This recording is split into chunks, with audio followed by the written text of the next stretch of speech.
આખી દુનિયામાં જ્યારે સુંદર સુંદર દેશોની વાત આવે ને ત્યારે યુકે સૌથી ઉપર આવે.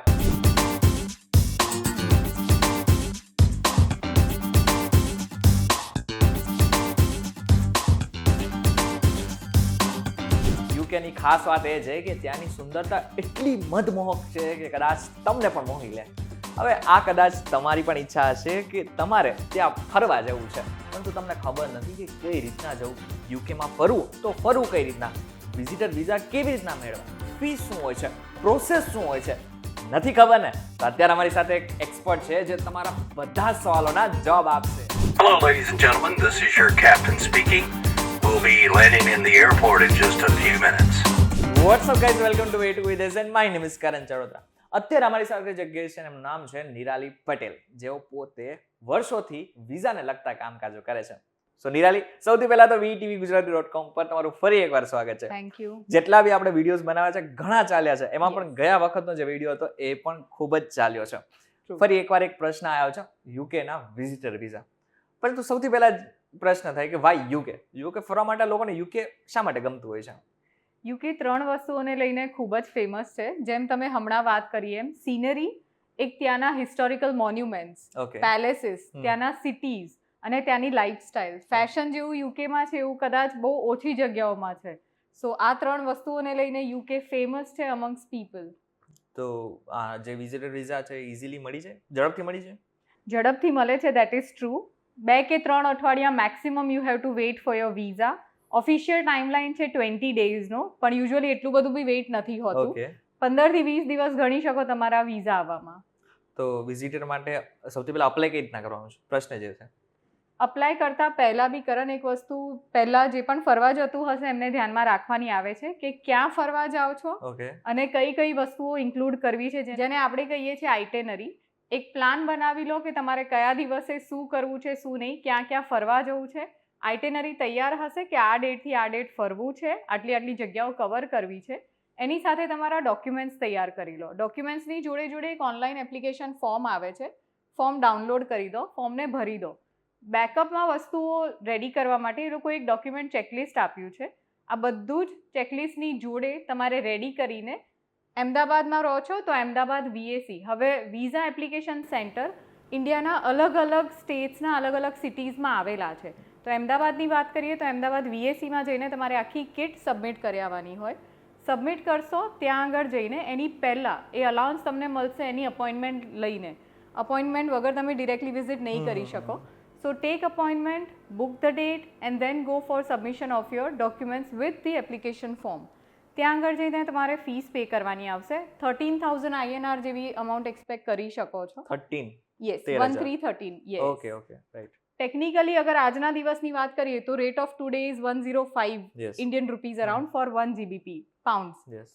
હવે એના કન્વર્ઝનમાં જો હું જઉં છું, મને શોર્ટ ટર્મ વિઝા જોઈએ છે ખાલી ફરવા માટેના, જે તમને 6 મહિનાનું અલાઉન્સ આપે છે. એની ફીસ આપણને ઇન્ડિયન રૂપીઝમાં 12,280 રૂપીઝ એક્ઝેક્ટ થાય છે.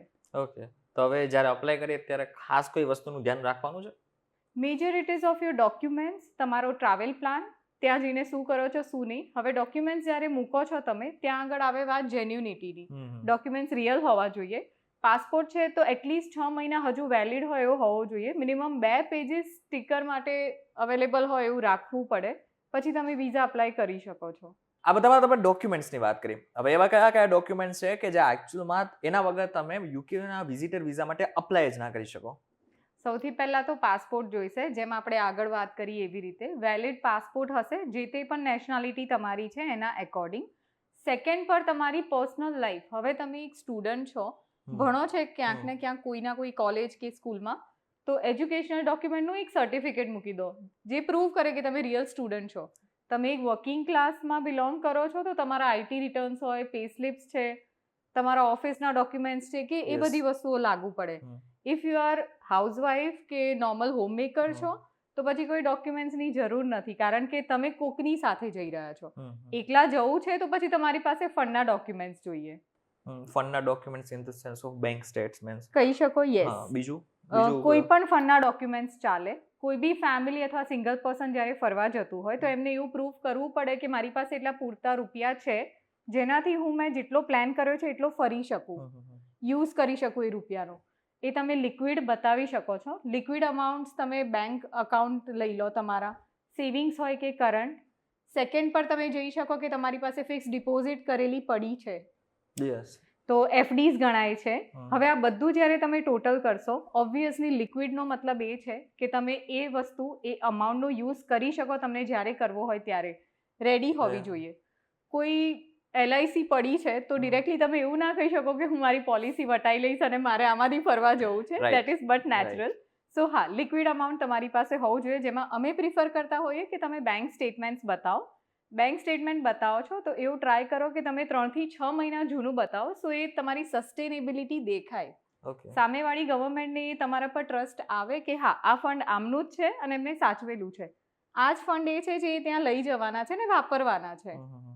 તો જ્યારે ફંડની વાત આવે, વચમાં તમે ફંડ બોલ્યા, તો એકચ્યુઅલી કેટલું ફંડ તમારે રાખવું જોઈએ તમારા બેંક ખાતામાં? યુકેની અગર વાત કરો તો એવું કોઈ ફિક્સ મિનિમમ ફંડ રિક્વાયરમેન્ટ હોતી નથી. ગવર્મેન્ટે એવું કશું જ બહાર નથી પાડ્યું. પણ એક બેઝિક આંકડો તમારે પકડીને ચાલવો હોય તો તમે કેવા ટાઈપની હોટેલમાં રોકાવાના છો કે કોઈ ઓળખીતાના ત્યાં રહો છો. હોટેલ હશે તો હા, જેટલા દિવસનું તમને દેખાય છે કે આટલું પેકેજ છે તો એટલા રૂપિયા હોવા જોઈએ. નંબર 2, એરફેર તમને ખ્યાલ હોય કે આટલું લાગવાનું છે મારા એરફેરમાં ફ્લાઇટ બુક કરતા, તો એ અમાઉન્ટ એડ થઈ. શોપિંગ કરવાના છો તો હા, શોપિંગની અમાઉન્ટના હોવા જોઈએ રૂપિયા. ત્યાં આગળ કોઈ ફંક્શન અટેન્ડ કરવા જવાના છો તો કદાચ એરફેર સિવાય તમને કોઈ એક્સ્ટ્રા ખર્ચો નડવાનો નથી. તો એ ડિપેન્ડ કરે તમારા પોતાના ફાઇલ પર કે એની ઉપર તમને ત્યાં કેમ જવું છે. બટ ઓલ ઓવર જોવા જાય તો પર પર્સન અંદાજે INR માં 5 to 7 એક્સપેન્સ થવાનો હોય. ફોર એન એક્ઝામ્પલ, ત્યાં અગર રહેવા ખાવામાં તો એક્સ્ટ્રા તમે એડ ઓન કરો બીજા 3-4. મિનિમમ આઉટ તમે કરી શકો 12 to 15 lakhs INR. 15 lakhs. અને કેટલા દિવસના વિઝિટર વિઝા મળે? 6 મહિનાનું શોર્ટ ટર્મ તમે અપ્લાય કરો છો. ભલે ત્યાં આગળ તમે 10 દિવસ રોકાઓ છો કે 12 દિવસ કે ખાલી 2 દિવસ માટે. ઓકે. એટલે જ્યારે તમે જાઓ છો, ફોર એક્ઝામ્પલ આપણે 10 લાખની વાત કરી, 10 લાખ તમારા ખાતામાં હોવા જોઈએ, બટ એ કેટલા દિવસ માટે? જ્યારે પ્લાનિંગ કરો છો, ફોર એક્ઝામ્પલ કોઈ વ્યક્તિ પ્લાનિંગ કરે છે કે હા, વ્યક્તિને 10 દિવસ જવું છે ફોર એક્ઝામ્પલ, તો 10 દિવસ માટે કે પછી એનાથી વધારે સ્ટે માટે બી 1 લાખ પૂરતા છે? જે અમાઉન્ટ મેં તમને અત્યારે એક ટેન્ટેટિવ રફ આઈડિયામાં કીધી, એની માટે એક ફંડ એસ્ટિમેટર કેલ્ક્યુલેટર ગવર્મેન્ટે આપ્યું છે, જેના અંદર હું એવું ગણી શકું કે મારે કઈ કઈ વસ્તુઓના ખર્ચા થવાના છે. માની લો મેં તમને 10 લાખ આંકડો રેન્ડમ કીધો. હવે 10 લાખને કદાચ પકડી રાખો. મારી લાઈફસ્ટાઈલ કે કોઈ બી વ્યક્તિની લાઈફસ્ટાઈલ એવી હોય કે ના ભાઈ, મારે ખર્ચો નથી કરવો, ત્યાં આગળ જઈને મારે સિનરી એન્જોય કરવી છે, બહુ બધું હું બોટિંગ કરી લઈશ, એનાથી વિશેષ મને કાંઈ કરવું નથી. પણ you have to understand, food costing થવાનું છે, સ્ટે કોસ્ટિંગ થવાનું છે. તો આ એક બેઝિક હશે કે તમે 5 થી 6 દિવસ જાઓ છો તો હા, આ 10 lakhs ઇનફ છે તમારી પાસે. If you are planning more days કે 10 to 12 ડેઝ કે 15 ડેઝ જવું છે તો તમારે રાખવા પડશે at least 15 to 20 lakhs INR. Okay. આમ જોવા જાય તો અમેરિકા અને કેનેડાની સરખામણી કરીએ તો એના કરતા એકચ્યુઅલમાં યુકે જે છે એ ખર્ચાળ છે કે પછી બંને આમ સરખા કહી શકાય આપણે? ખર્ચો યુકેમાં વધારે છે કેનેડા કરતા. એનું એક રીઝન એ છે કે કેનેડામાં અમુક વસ્તુઓ તમને રિસ્ટ્રિક્ટ થઈ જશે. કદાચ તમે લોંગ રૂટ પ્રિફર નહીં કરો ફરવા જવા માટે. યુકેમાં એવી કોઈ જગ્યાઓ નથી જે તમે ફરવા માટે સ્કીપ કરી શકો. સો જેટલું ફરશો એટલું યુકે ઓછું છે. હવે બધામાં જે વ્યક્તિએ નક્કી જ કરી લીધું છે કે એકચ્યુઅલમાં એને યુકે જવું જ છે, તો એને કઈ વસ્તુનું ધ્યાન રાખવું જોઈએ? સૌથી પહેલાં તો એ વસ્તુ આવશે કે તમે જ્યારે જાઓ છો તો તમારા બુકિંગ્સ બધા થયેલા હોય, તમારા હોટેલ સ્ટેઝ લઈ લો કે પાછા આવવાની ટિકિટ લઈ લો, બધું જ ફિક્સ હોવું જોઈએ. તમારો સામાનનો ધ્યાન રાખજો, કારણ કે એવા ઘણા બધા ઇન્સિડન્ટ સાંભળવામાં આવ્યા છે કે યુકે ફરવા ગયા અને આ વસ્તુ ચોરાઈ ગઈ હતી. નો ડાઉટ તમે આગળ એની વસ્તુઓ લીગલાઇઝ કરી શકો છો, but it is up to you કે તમે ક્યાં શું કેવી રીતે સાચવો છો. આની જોડે જોડે ત્યાં આગળ જાઓ છો તો કોઈ એવી ઇલીગલ વસ્તુ તમે નહીં કરી શકો.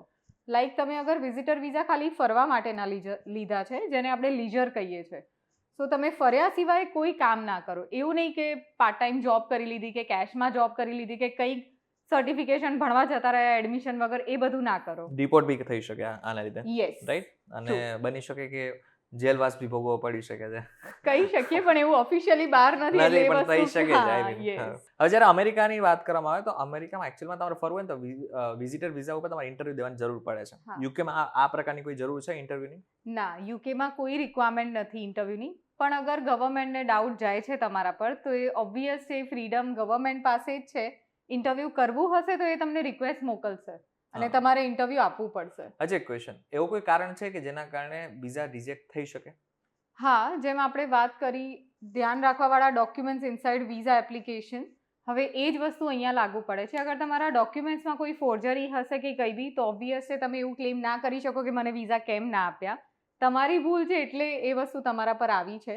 સેકન્ડલી, એવા કોઈ બી એપ્લિકેશન કિટ હશે જે ઇનકમ્પ્લીટ છે, કોઈ ડોક્યુમેન્ટ મિસિંગ છે કે એપ્લિકેશન ફોર્મમાં કોઈ વસ્તુ રહી ગઈ છે, એના કારણે પણ તમારી ફાઇલ પાછી આવી શકે છે. બરાબર. મોસ્ટલી તો ડોક્યુમેન્ટ્સ, ફંડ, બેંક સ્ટેટમેન્ટ, આ બધી વસ્તુનું ખાસ ધ્યાન રાખવું પડી શકે છે. એક છેલ્લો એક ક્વેશ્ચન પૂછી લઈશ કે તમારી પાસે તો યુકેન વિઝિટર વિઝા માટે ઘણા બધા લોકો આવતા હશે, પરંતુ યુકેમાં એવી કઈ કઈ જગ્યાઓ છે કે જે એકવાર મુલાકાત લેવી જોઈએ? London, whole world knows and whole world is made of. London સિવાય બર્મિંગહામ સિટી બધા પ્લાન આઉટ વધારે કરતા હોય છે. એની જોડે જોડે એવી ઘણી બધી જગ્યાઓ છે યુકેમાં કે લોકો બસ એકવાર ભલે લંડન કહેતા હોય, જશે ત્યાં આગળ XYZ બધે જ ફરવા જશે. પોસ્ટ માઉથ બી એમાં આવી ગયું. હા, સ્પેશિયલ નેચર માટે છે. કહી શકાય, yes. Yes, definitely. UK is full of lakes, palaces and scenery. તો આશા રાખું છું કે અત્યાર સુધી તમને એ ખબર પડી ગઈ હશે કે યુકેના વિઝિટર વિઝા માટે કેવી રીતના અપ્લાય કરવાનું છે, ફી કઈ રીતના છે, પ્રોસેસ કઈ રીતના કરવાની છે. આની સાથે સાથે ત્યાં જઈને તમે કઈ કઈ વસ્તુ ફરી શકો છો. વિડીયો પસંદ આવ્યો છે તો વિડીયોને એવા લોકો સુધી પહોંચાડી દેજો કે જેમને આગળના સમયમાં યુકે જવાનું છે. કદાચ તમારા મિત્રોનો પ્લાન હોય કે આગળના સમયમાં યુકે ફરવા જવું છે, એમના સુધી આ વિડીયો ચોક્કસથી પહોંચાડી દેજો. વિડીયો પસંદ આવે તો વિડીયો લાઈક અને શેર જરૂરથી કરજો. તો આવા જ ઇન્ફોર્મેટિવ વિડીયોઝ માટે VTVgujarati.com ની અમારી ચેનલને એકવાર સબસ્ક્રાઇબ કરી નાખજો.